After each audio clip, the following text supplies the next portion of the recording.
अचानक क्यों हो रही है पक्षियों की मौत? एक साथ 100 से अधिक पक्षियों की मौत से वन विभाग में हड़कंप, जांच में जुटा वन विभाग।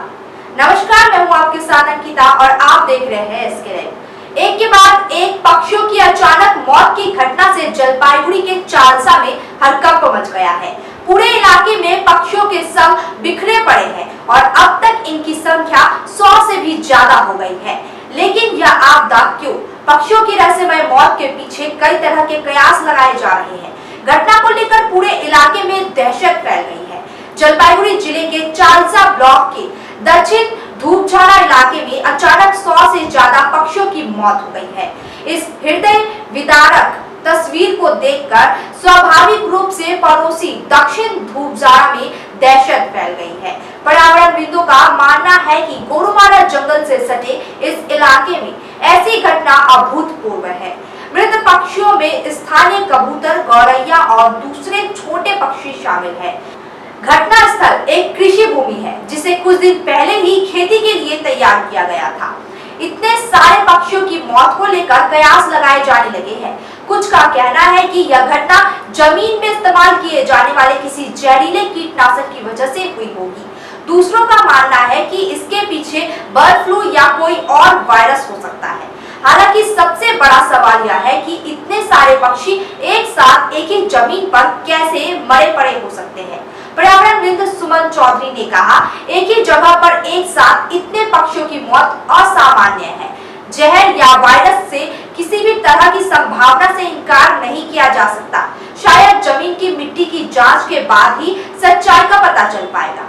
स्थानीय पर्यावरण कार्यकर्ता ने कहा कि इस जमीन के बगल में पशु के लिए एक चारागाह तो दूसरी तरफ चपड़ामारी जंगल है। ऐसी घटनाओं का पक्षियों पर असर पड़ सकता है। मामले की गंभीरता को समझते हुए वन विभाग को जल्द जांच करनी चाहिए। वन विभाग के अधिकारी पहले ही इलाके में पहुंचकर जांच शुरू कर चुके हैं। मृत पक्षियों के सैंपल एकत्रित किए गए हैं। हालांकि रिपोर्ट आने तक पक्के तौर पर कुछ भी कहना संभव नहीं है। पक्षियों की इस असामान्य मौत से दहशत फैल गई है। रहस्य खुलने पर ही असली वजह पता चलेगा। लेकिन वन विभाग और आम लोगों का मानना है कि पक्षियों की एक साथ रहस्यमय मौत किसी बड़े कारण की संकेत हो सकती है। नमस्कार, গতকাল বিকেলবেলা আমরা খবর পেয়ে দক্ষিণ ধূপজোড়ার কায়েতপাড়া সংলগ্ন এলাকায় আমরা পৌঁছে গিয়ে ওখানে যে মর্মান্তিক দৃশ্যটা দেখতে পাই, একটি ধান ক্ষেতের মধ্যে বিছন ফেলেছিল এক কৃষক। সেই কৃষকের জমিতে আমরা ঘুঘু পাখির মৃতদেহ দেখতে পাই।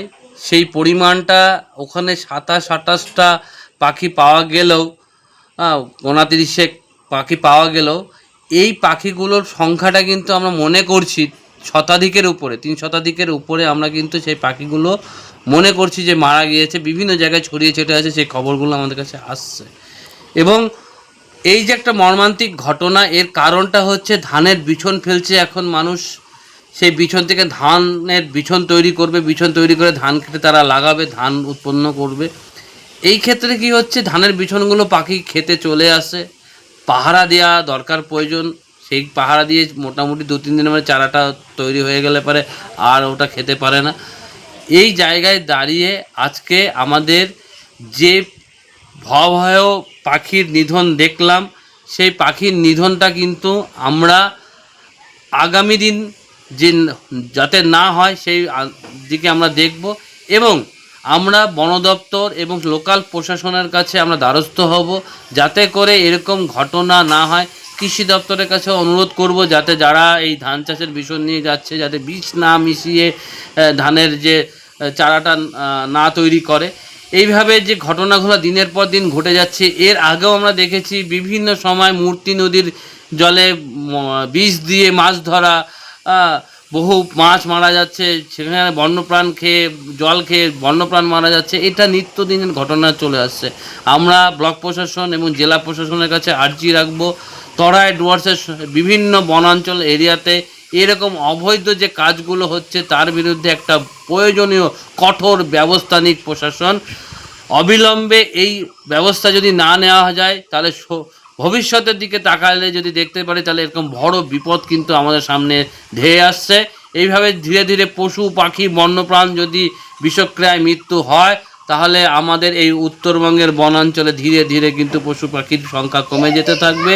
সেটা অ্যাফেক্টেড হবে পর্যটন ব্যবসার ক্ষেত্রে, সেটা অ্যাফেক্টেড হবে কিন্তু বিভিন্ন মহলে এবং মানুষেরও কিন্তু অ্যাফেক্টেড হবে। ধন্যবাদ। আমরা একটাই আর্জি জানাই, মানুষ এইসব কাজের থেকে বিরত থাকুক। আমার নাম সুমন চৌধুরী, চাষা পরিবেশপ্রেমী সংগঠন থেকে।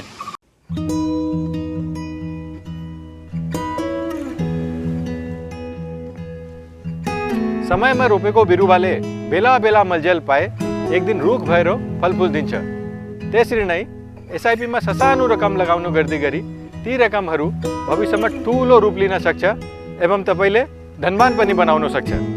घर बनाउन, उच्च शिक्षा लिन, सुख साधन किन्न, सम्मानित रिटायरमेंट जीवन जिउन होस में जोश मिलाई एसआईपी में लगानी गरी भविष्य बनाउनुहोस्। म्यूचुअल फंड निवेश बाजार के जोखिमों के अधीन है। योजना से जुड़े सभी दस्तावेजों को ध्यान से पढ़ें। सर, डिजाइन रेडी है सर। आप बताइए हाइट कितना रखना है सर? सर करो ना मटेरियल फाइनल। सर याद करोगे जिंदगी में 28 मिनट तो नर्सों ले लेते हैं। होमलैंड में हम सर नहीं खाएंगे, बस घर सजाएंगे। Hassle-free interiors from start to finish. 360-degree management, expert-led designs, delivery in 45 days. Homelane, interiors made easy. Homelane, Siliguri. Selection Furniture, opposite Vega Mall, next to Zudio. Call 7699736111. शादी या फंक्शन में हो या डे संजोना, डॉक्यूमेंट्री हो या विज्ञापन बनवाना, product की ब्रांडिंग को नए रंग लगाना, कैंडिड शॉट से पल के कराना, हर तस्वीर में जादू लाना, हर फ्रेम में हो कला का खजाना, खूबसूरती और क्रिएटिविटी जब साथ निभाना। सारांश में फोटोग्राफी या सिनेमाटोग्राफी हो करवाना तो सम्मानित डिजिविजन में ही आना। सम्मानित डिजिविजन हर याद को बनाए खास। कॉन्टैक्ट 9434023813।